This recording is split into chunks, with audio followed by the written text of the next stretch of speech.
Mengikut kata-kata Lionel Richie, Putin gagal sekali, 2 kali, malah 3 kali. Kami mentertawakan anda.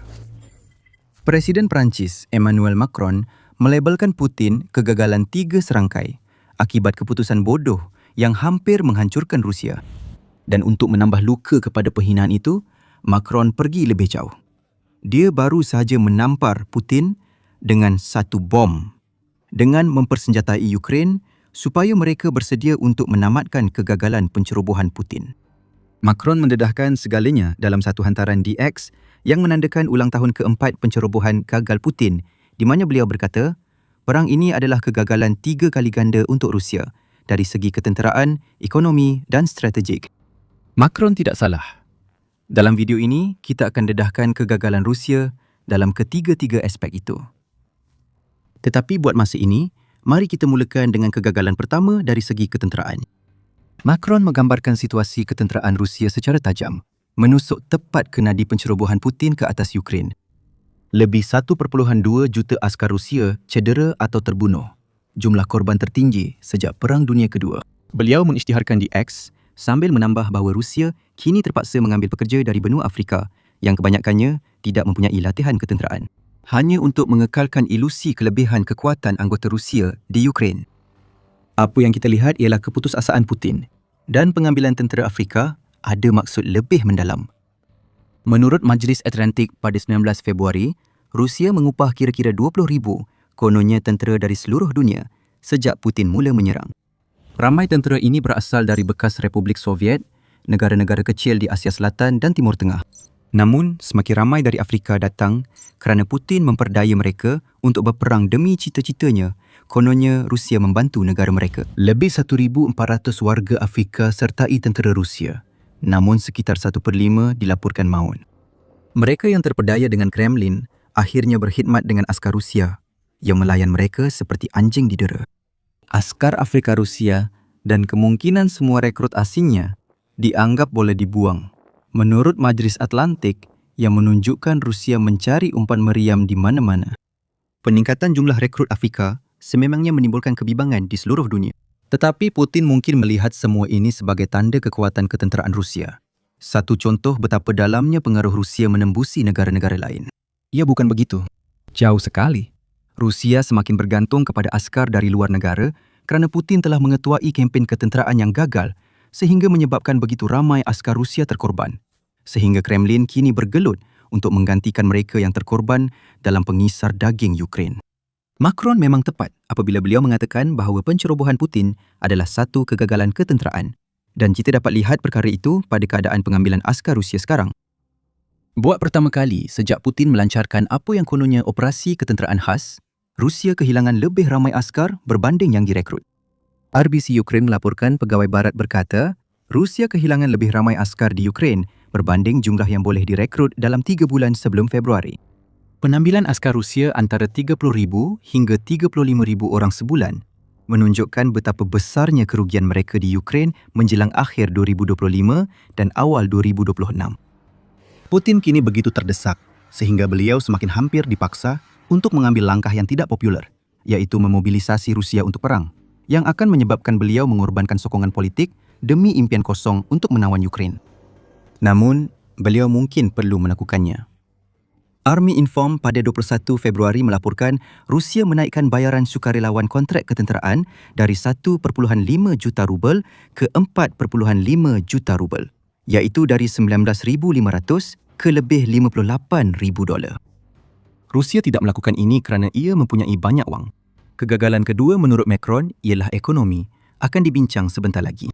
Rusia menaikkan bayaran kerana terdesak akibat kurangnya pendaftaran untuk perang, di mana strategi Putin hanya bergantung pada kelebihan tenaga manusia Rusia.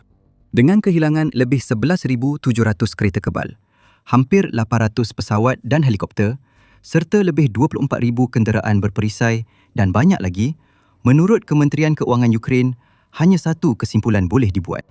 Tentera Rusia kini lebih lemah berbanding sebelum perang Putin. Askar Rusia kini umpama umpan meriam tidak terlatih.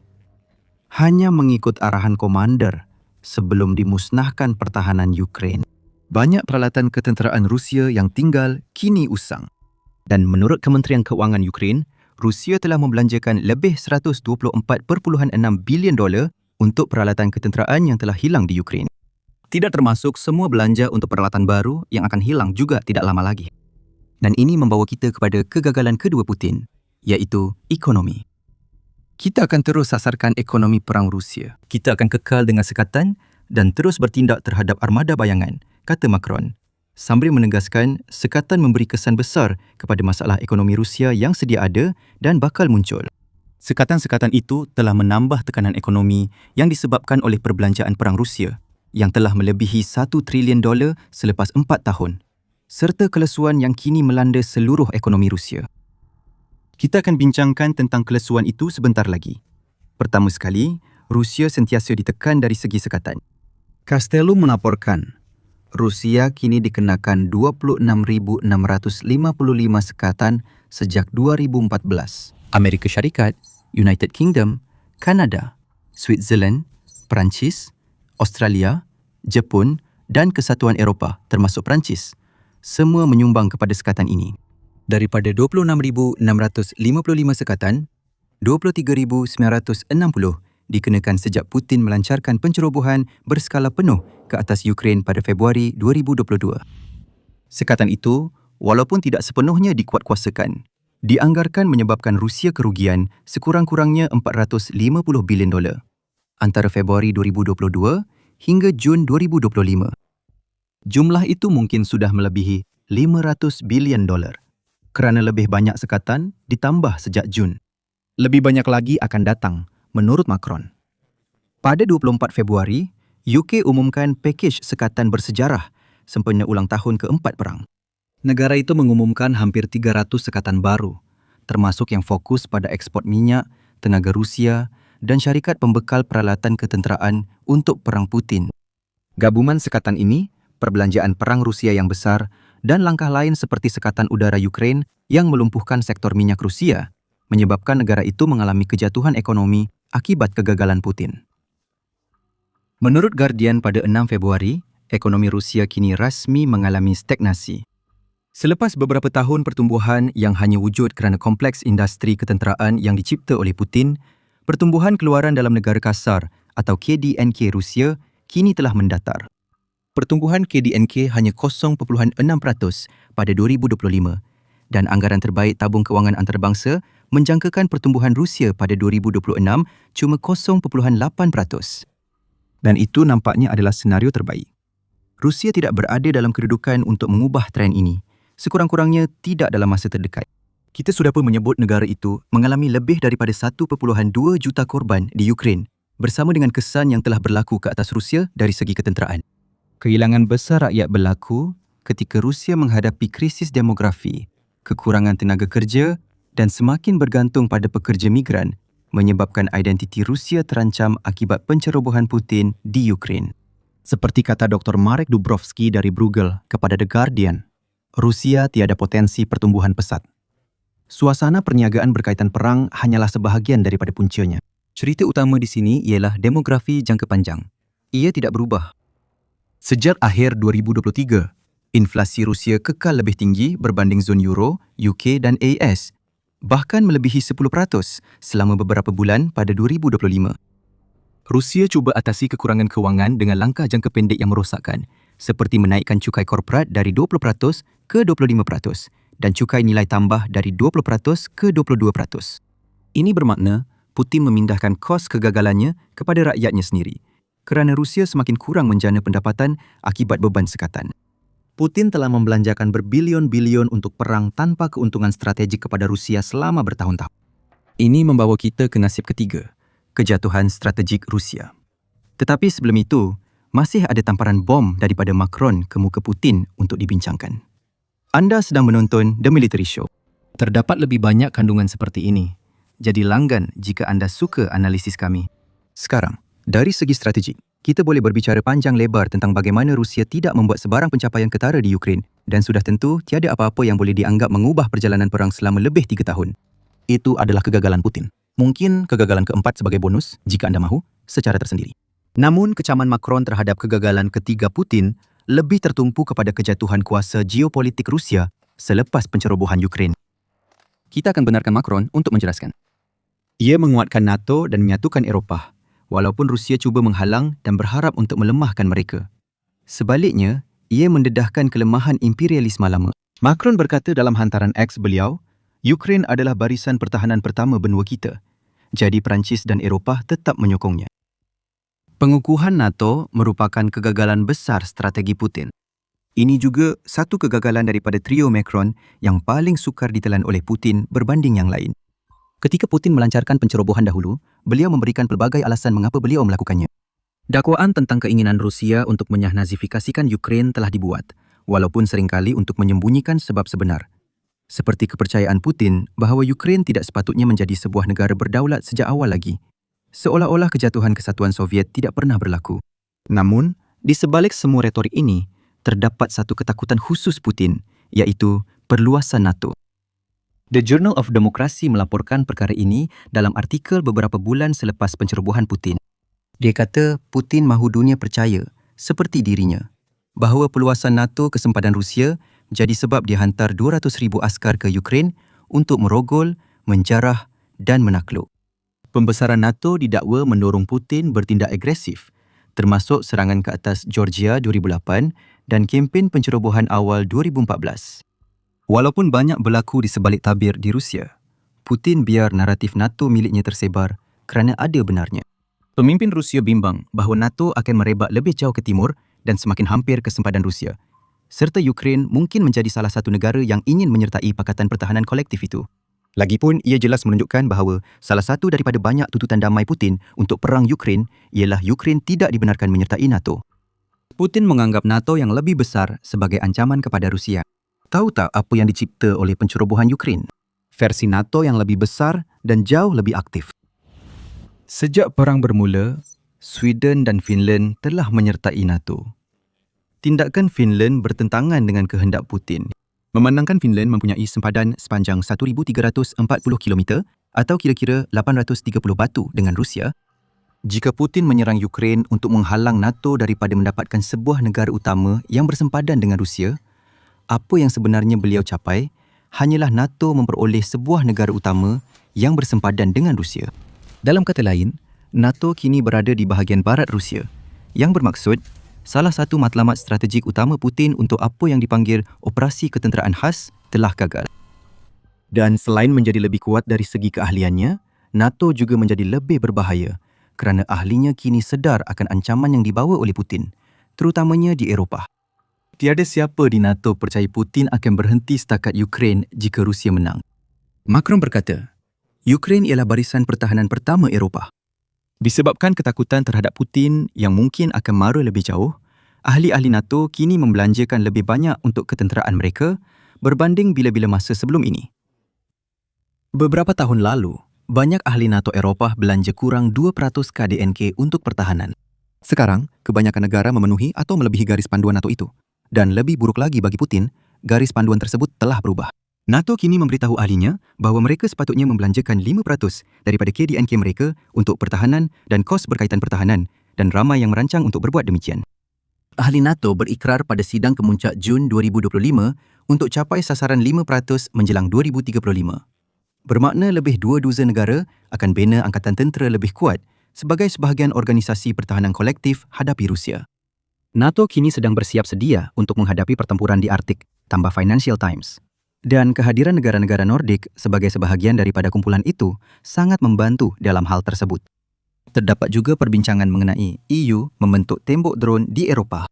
EU dan NATO berkongsi 2/3 ahli. Jadi peperangan drone, EU juga melibatkan NATO. Ini kisah nyeri NATO yang sentiasa ditakuti Putin jadi nyata. Pencerobohan Ukraine yang sepatutnya menghalang kisah itu sebaliknya mencipta bab terakhir kerana NATO kini lebih kuat di Eropah berbanding beberapa dekad lalu.